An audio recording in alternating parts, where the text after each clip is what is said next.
Any theorists available? We have an important new theory coming through. Something is not as it seems. Stand by for coded dispatch. Great. Better at least get a purple for this one.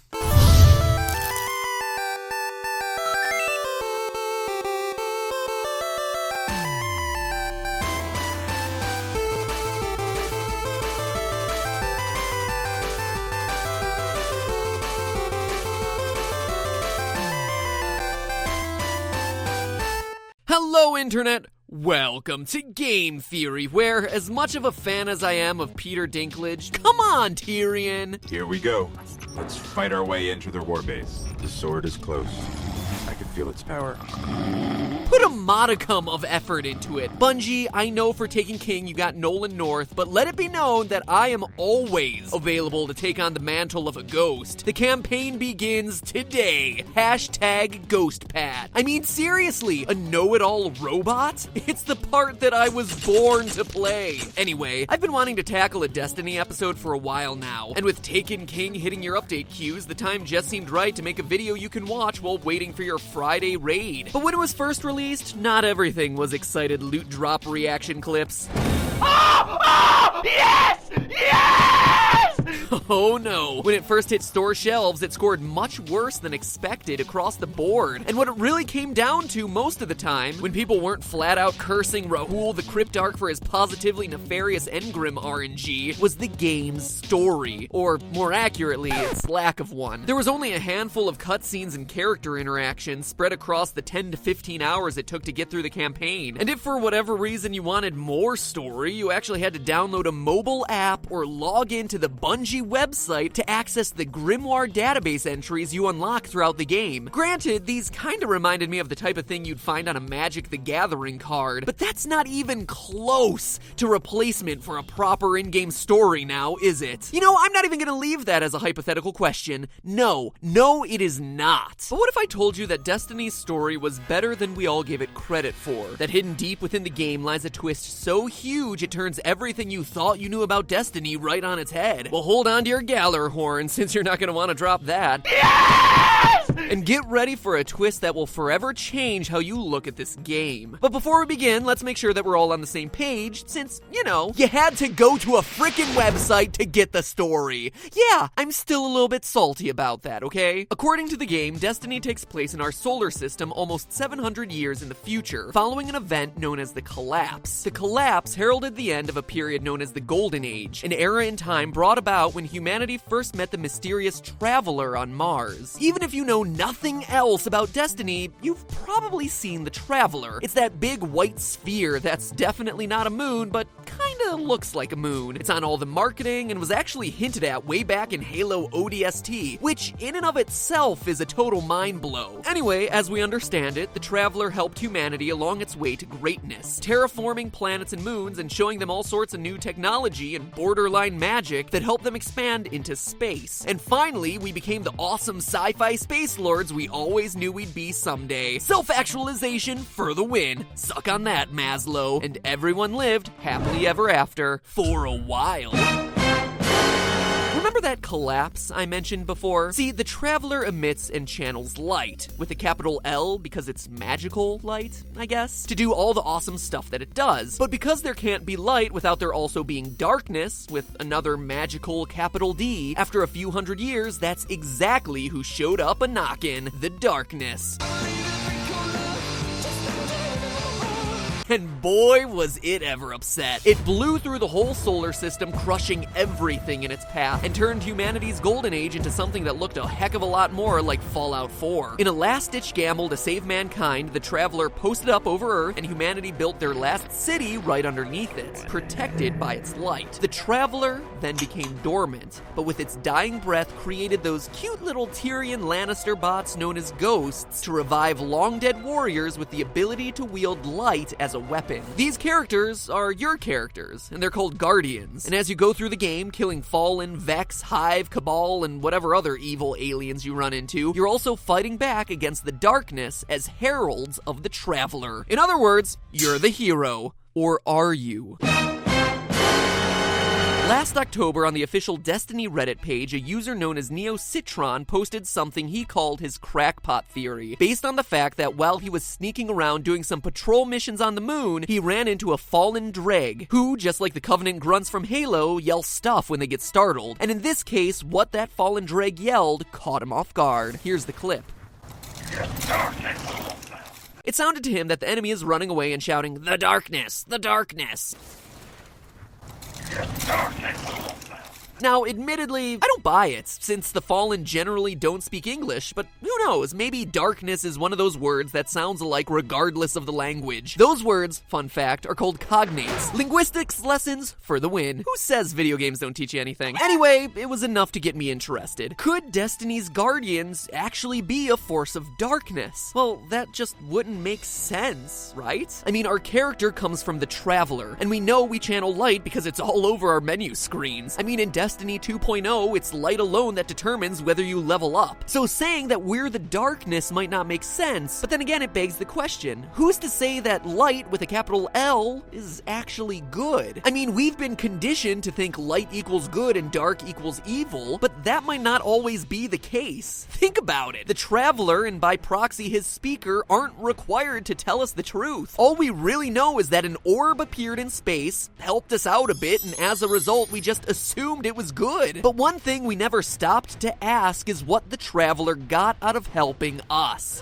What? We're humans and we just deserve to be helped by an all-powerful interstellar being with no expectation of anything in return? Sorry, I don't think so. The Traveler is like the waitress flirting with you at Hooters. Sorry, brosif, she's not laughing at your story because it's funny. She's just being nice because she wants something from you. In this case, a bigger tip.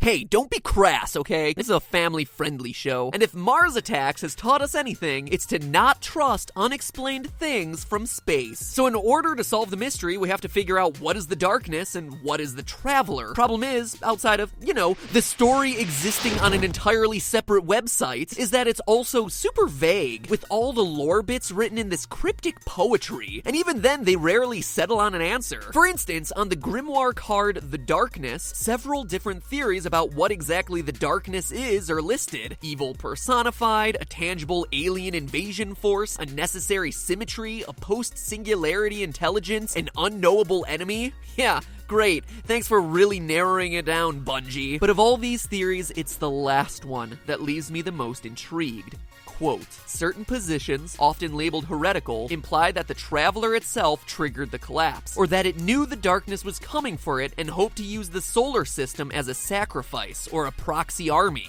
end quote. What an oddly specific detail to include. Maybe this crackpot theory isn't so cracked as NeoCitron thought, so I kept digging. Before I move on to the next paragraph, quick spoiler alert for Destiny's main campaign, Destiny 1.0. Not like there's much there anyway. Take a look at this. This is the Black Garden, the final destination for Destiny's original campaign, a location that exists in a pocket dimension outside of time. It's the birthplace of the Vex, a race of super advanced time-traveling robots that can simulate the entire universe, including themselves, and all possible outcomes within their own minds. And people said Destiny's lore was complicated. Digging through more grimoire cards revealed Legend, the Black Garden, and a weird little story from a guardian named Pujari. Quote, I walked beneath the blossoms. At the end of the path grew a flower in the shape of a ghost. I reached out to pluck it, and it cut me with a thorn. I bled, and the blood was light. The ghost said to me, you are a dead thing made by a dead power in the shape of the dead. All you will ever do is kill. You do not belong here. This is a place of life. The Traveler is life, I said. You are a creature of darkness. You seek to deceive me. But I looked behind me, down the long slope where the blossoms tumbled in the warm wind and the great trees wept sap like blood or wine, and I felt doubt. When my ghost raised me from the sea, there was a thorn cut in my left hand,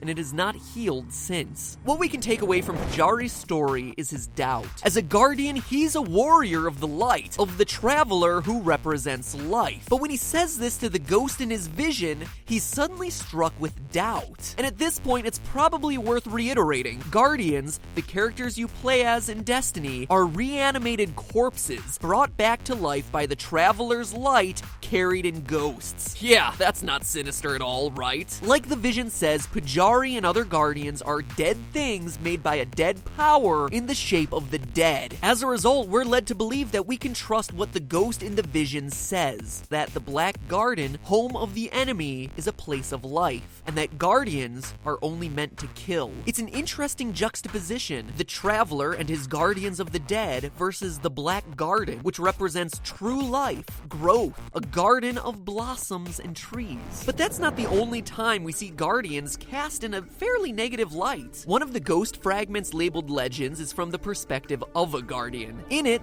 there's this quote: "The people we work with and the people we see in the street and the people we tell about our dreams, we kill them all. I think because we were made to kill, and this is the part of us that thinks about nothing else. Often I kill people I don't know, but like most of us, I think I knew them once, in the time before one reset or another, when my mind was younger and less terribly scarred." Guardians here are portrayed as mindless killing machines, destroying indiscriminately. Light or no, good guys usually have some greater purpose, you know? But the Guardians kill mindlessly to protect the Traveler. I mean, look at the lead up to the final battle with the Vex at the end of Destiny's first campaign. You fight your way through the Black Garden only to confront a room of Vex, peacefully praying. And what you're told by Dinklebot, carrier of the Traveler's Light, is that you're about to kill their god. Think you can kill a god?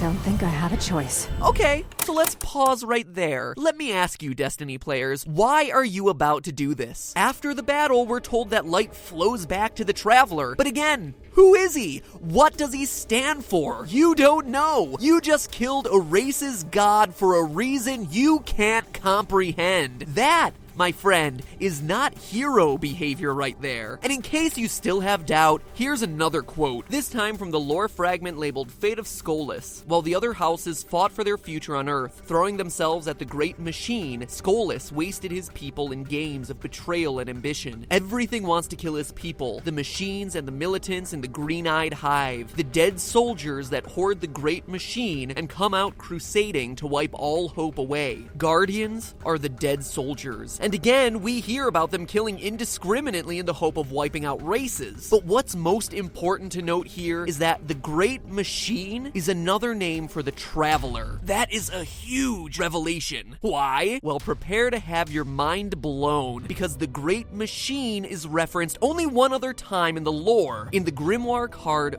Varix the Loyal. Now, Varix is a Fallen, one of the primary enemy alien races in the game. Here's the quote: "First, the Great Machine. Then sky fell away. Whirlwind ripped away the past. All honor lost. All hope. Now at war, fight for system." Let me spell this out for you. The enemy race in the game, the one now fighting against the Traveler, at one time had the Traveler on their side. Oh, and that whirlwind mentioned in the card is a moment in the Fallen's history where all their past was wiped away. No one can remember what exactly came before, and afterward they were forced into a nomadic lifestyle. Huh, sound familiar? Like, say, maybe the collapse of humanity, which once again came after the Traveler visited the planet. Now, of course we don't get specifics, but for the Traveler to visit a planet only to have that planet fall to ruin shortly afterward, and then have the survivors seek revenge against it, and then to have the whole scenario seem to repeat again with humanity, yeah, definitely not what you would think about when it comes to a good force. But enough digging through arcane lore veiled in poetry. The true proof comes from the people who worked on the game. On Reddit, an anonymous contributor who participated in a Destiny beta test from early 2013 broke their NDA and revealed exactly what we've suspected. And if there's any doubt to the validity of this, it was actually removed once because of legal issues and was reposted again because, you know, it's the internet. According to his report, a character was originally meant to reveal to you that the Traveler and its speaker were not to be trusted, that the Traveler was responsible for the collapse of the Golden Age, and that the darkness is actually a byproduct of the Traveler who turned humanity's technology against itself, destroying us. Your character was meant to get recruited to prevent the Traveler from being resurrected. And there you have it. There's your Traveler, the one you're fighting for, your guiding light in humanity's darkest hour. Nothing but a giant planet-sized liar and traitor to the entire human race. Admittedly, the game changed drastically after for that beta, losing one of its main writers and design directors. But from the lore bits and pieces we've seen today, the truth is still hidden in there, waiting to be revealed. Maybe we'll never actually see the Traveler betray us, or maybe Bungie's saving their big reveal for another meaty piece of DLC down the road. Still, whatever the case may be, I'll bet you'll be looking at that big solemn sphere in the sky just a little bit differently from now on.